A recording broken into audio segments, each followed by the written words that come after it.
How do you get the most out of sending out invitations and managing guest lists for your events? David Becker shares some really interesting insights. Hi David, welcome to our studio. Hi Kevin.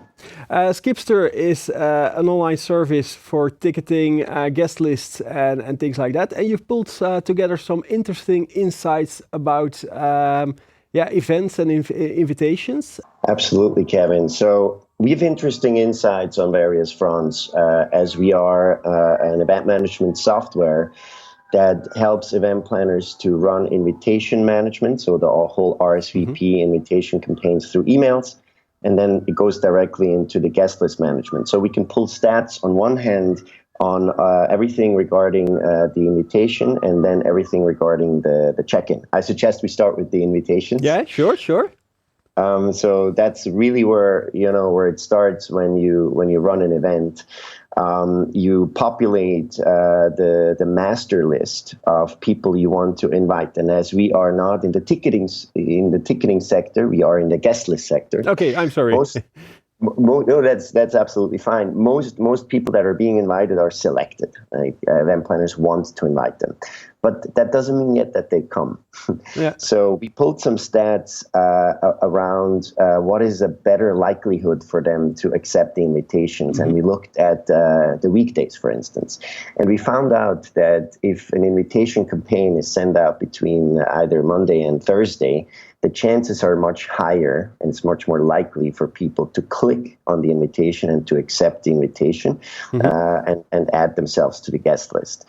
I can only assume that this is when people are in their office, this is when people are close to their calendar, and it will not drop off as if you send it by the end of the week, obviously on a Friday afternoon or maybe on a Saturday morning. People are on their mobile phones, they may see it, but then they don't add it and then they forget.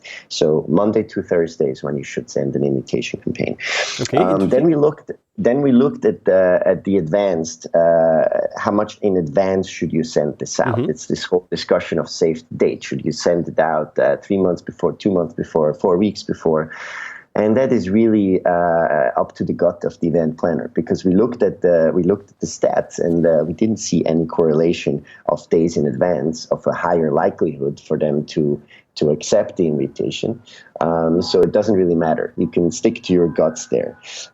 What matters, though, and that's very interesting, is keywords in the subject line. If you have keywords in the subject line that connect basically the type of event to the invitation, hey, it's a lunch, it's a dinner, it's a gala, it's a fundraiser, very specifically, event planners that do that have a higher likelihood of guests accepting the invitations.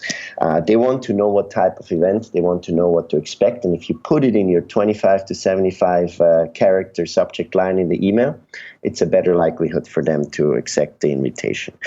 And then we looked at the last thing, the deliverability. Is there anything connected to them being able to reach the guests? And there is, and that's really a call to action for all the event planners that are watching. The clean database is key, right? Like if the email addresses are expired, if they're typed in a wrong format, the best event management software cannot help you to deliver. So we found out that there are some deliverability issues based on dirty data, and I think the most important thing to run a successful invitation campaign is to have the data clean.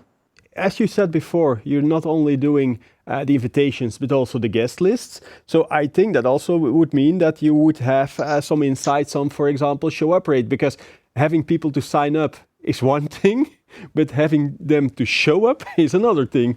Exactly. So that's the second stage of the whole campaign, right? Like, you're good now to go because everybody accepted your fantastic invitation because the day was right. You send it from between Monday and Thursday. The design was right. The call to action was right.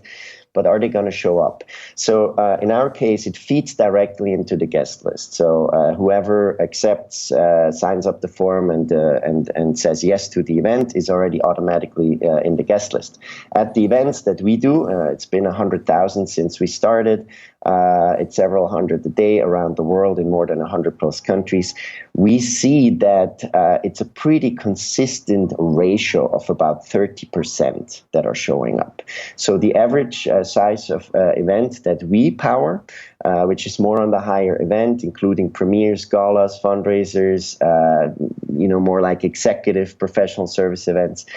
We see about 400 people confirmed on the guest list and about an average of 150 showing up.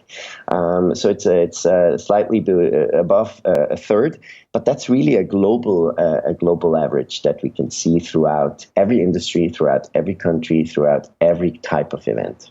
Okay, but that does mean that there is a no-show of 70% on average. Yes, absolutely. So it does matter, though, of course, what type of event it is. If it's a dinner, the show-up rate will be 80, 90, 95%. If it's more an activation of a larger data set for marketing purpose or some store opening on a Thursday night, on a busy Thursday night in the shopping center where the luxury fashion brand is throwing a little influencer event, well, maybe people are busy because they have 3 invitations the same night. So there it really matters the competitive landscape. But yes, there is a big no-show rate throughout all industries, and I think that's why proper invitation campaigns and streamlined, thought-through strategic event management is so important. That's why event professionals are key to run a professional event and a successful event. You say that is across all industries and globally, but do you see between the industries that there are industries who are more punctual are not showing that high no-show rates? Absolutely. So maybe we need to differentiate the actual no-show rate and the punctuality, because that's the last thing you mentioned is the punctuality. We also had our data scientist team dig in.